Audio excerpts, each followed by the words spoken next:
Assalamualaikum warahmatullahi wabarakatuh. Eh, Pertama-tama mengucapkan syukur kepada Allah Subhanahu wa taala yang memberikan nikmat kepada kita semua, dan tak lupa kita sanjung agungkan pada Nabi kita, Nabi besar Muhammad Shallallahu Alaihi Wasallam. Kali ini kita akan memulai presentasi dengan MK Bimbingan Konseling Lingkungan, Prodi Bimbingan Konseling Pendidikan Islam, dengan dosen pengampu yaitu Pak Hardiansyah Masya MPD. Adapun anggotanya yaitu yang pertama Cassandra Dewi Sartika, yang kedua Juliana Putri Veronisa, yang ketiga Cahaya Asrida, yang keempat Gagas Yoga Pratama. Untuk membaca materi pertama yang akan dibacakan oleh Cassandra. Buat Cassandra kami persilakan.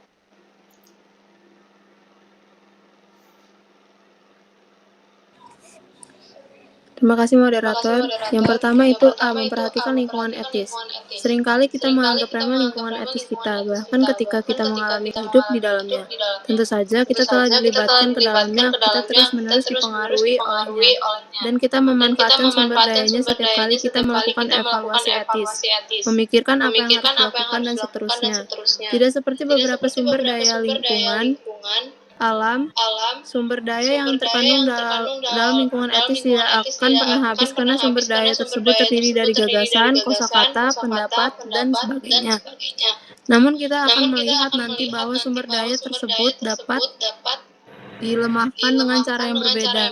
Untuk melihat bagaimana cara kerja lingkungan etis tidak terlihat, kita dapat menggunakan perbedaan filosofis antara pemikiran tingkat pertama dan tingkat kedua. Seringkali ada pun teolog. Belakangan ini para psikolog, sosiolog, dan antropologi telah melakukan studi empiris terhadap berbagai aspek lingkungan etika, dan para jurnalis serta komentator media lain sering menulis tentang iklim opini yang mereka amati di masyarakat. Kedua itu ada B, perubahan dalam lingkungan etika. Ketika kita merenungkan lingkungan etis, salah satu yang paling jelas mengenai lingkungan etis adalah kecenderungan untuk berubah. Hal ini juga tersirat dalam buku Lingkungan Etika mengalami perubahan besar setelah mereka dipindahkan ke wilayah lain. Lingkungan etis Nazi muncul dalam waktu sekitar 1 dekade dan menghilang dengan lebih cepat. Hanya saja kurang tepat jika dikatakan bahwa lingkungan tersebut telah menghilang. Sesuatu yang traumatis seperti itu tidak hilang tanpa jejak. Seperti yang kita lihat, hal ini telah mengubah lingkungan etika kita karena kita sadar apa yang terjadi. Contoh-contoh traumatis mengingatkan kita betapa rapuhnya lingkungan etika, seperti halnya lingkungan alam. Bagi banyak orang di dunia, dan mungkin terutama di Eropa, peningkatan liberalisasi telah menjadi perubahan yang signifikan dalam hidup mereka. Hal ini mungkin paling jelas terlihat dengan sikap terhadap hubungan pribadi dan seksual. Toleransi kini menjadi dapat diterima atau bahkan normal.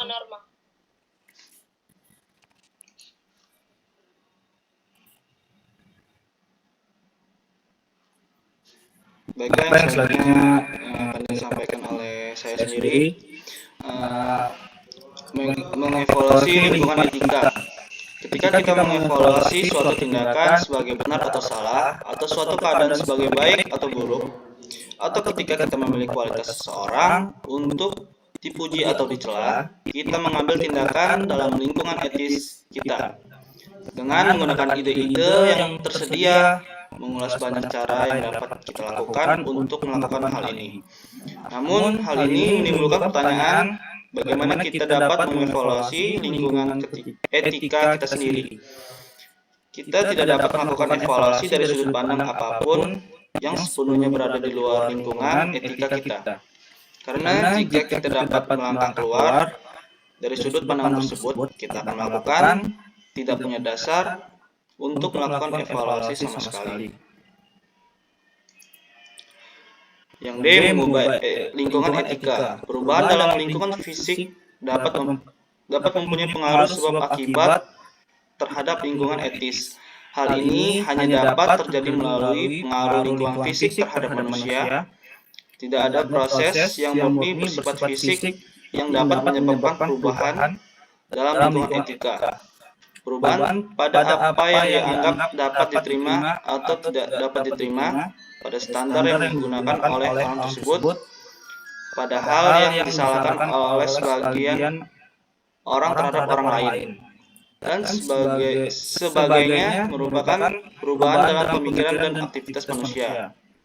Aktivitas karena menyalahkan, mengkritik, memuji, dan sebagainya adalah hal-hal yang kita lakukan di dunia publik, bukan pribadi. Terus untuk berubah atau tidak berubah.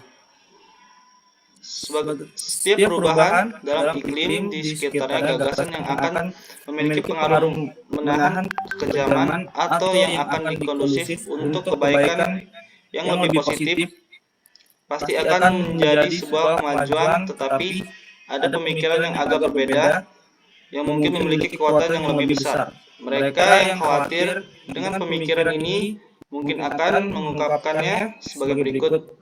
Lingkungan etis kita memiliki kekuatan apapun yang dimilikinya sejauh kita tidak berpikir bahwa lingkungan itu terbuka terhadap manipulasi secara sadar.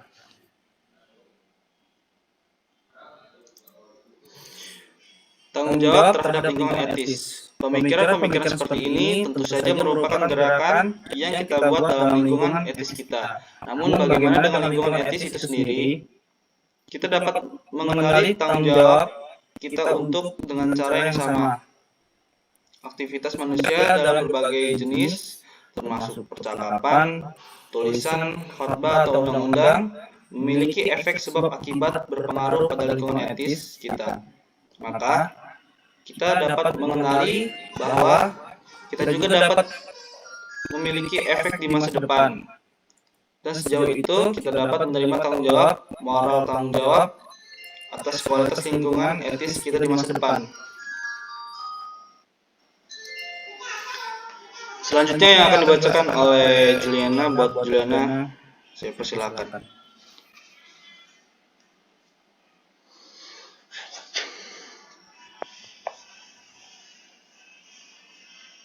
Oke, standar untuk mengevaluasi lingkungan etika. Lingkungan yang etis terkadang dapat diartikan sebagai kontra secara tidak langsung terhadap kesehatan fisik atau kesehatan yang buruk. Secara lebih langsung, lingkungan yang etis secara psikologis mungkin tidak sehat, atau meskipun dalam mengatakan hal ini kita harus mengakui adanya kontroversi dari interpretasi tertentu dari kesehatan psikologis tentang kesehatan psikologis. Gagasan ini sendiri berada di dalam lingkungan etis kita. Ada sebuah jenis kritik yang terutama mungkin sejak dulu telah diarahkan pada lingkungan etis yang dianggap sangat moralistik. Didominasi oleh larangan yang sulit untuk diamati dan dapat menimbulkan rasa bersalah ketika dilanggar. Lingkungan seperti itu, terutama jika sulit untuk melihat dampaknya, konsekuensi yang baik bagi siapapun mungkin akan terlihat sebagai lingkungan yang tidak sehat.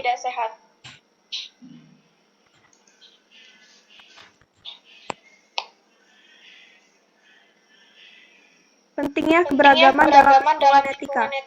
Bagi orang-orang yang percaya pada kebenaran etis yang objektif, yang jumlahnya banyak dalam masyarakat liberal, seperti pada masanya, mungkin ada alasan untuk mentolerir keragaman nilai. Tetapi akan ada batasan objektif tentang sejauh mana keragaman dapat dihargai secara positif, karena keberadaan nilai-nilai yang secara objektif diyakini salah tidak dapat diterima. Namun demikian, ada aspek keragaman yang dapat dikatakan harus diterima, yang dapat diterima oleh orang-orang yang percaya pada kebenaran etis yang objektif, dan juga oleh orang-orang yang skeptis tentang objektivitas etis.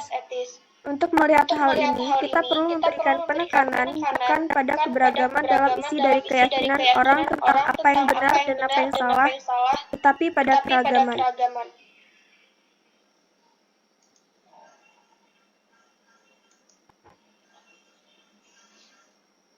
Melawan lingkungan etika satu dimensi. Apa saja contoh lingkungan satu dimensi? Misalkan wacana etika kita murni bersifat utilitarian. Dalam pemahaman yang agak sempit tentang cara berpikir seperti itu, banyak filsuf yang menganjurkan utilitarisme sebagai teori etika dari Mill dan seterusnya, telah peka terhadap berbagai macam pertimbangan etis. Mill dapat dengan tepat mengatakan bahwa kita berusaha untuk membudayakan kebajikan dan kepekaan estetika serta imajinasi dalam diri kita sendiri dan anak-anak kita. Karena dengan cara itu, kita dan anak-anak kita pada akhirnya lebih banyak kebahagiaan yang bisa ditemukan. Namun, apa yang terkadang dikaitkan dengan utilitarianisme, terutama dalam konteks politik, adalah cara berpikir yang reduktif, yang meskipun berfokus dengan tepat pada konsekuensi kebijakan untuk semua pihak yang bersangkutan, berusaha untuk menilai semua konsekuensi terhadap satu ukuran standar. Seringkali ukuran yang paling mudah digunakan adalah ukuran ekonomi. Akibatnya semuanya harus diputuskan dengan analisis biaya manfaat. Sekian.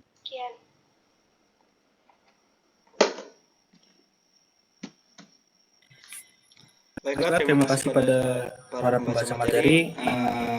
Alhamdulillah presentasi kita sudah selesai. Bagi para audiens atau teman-teman yang ingin bertanya, silakan komen di kolom komentar YouTube kita. Baiklah, kita akhiri presentasi pada hari ini dengan membaca lafaz hamdalah alhamdulillahirabbil alamin. Alhamdulillah. Mari kita tutup presentasi pada kali ini. Wassalamualaikum warahmatullahi wabarakatuh.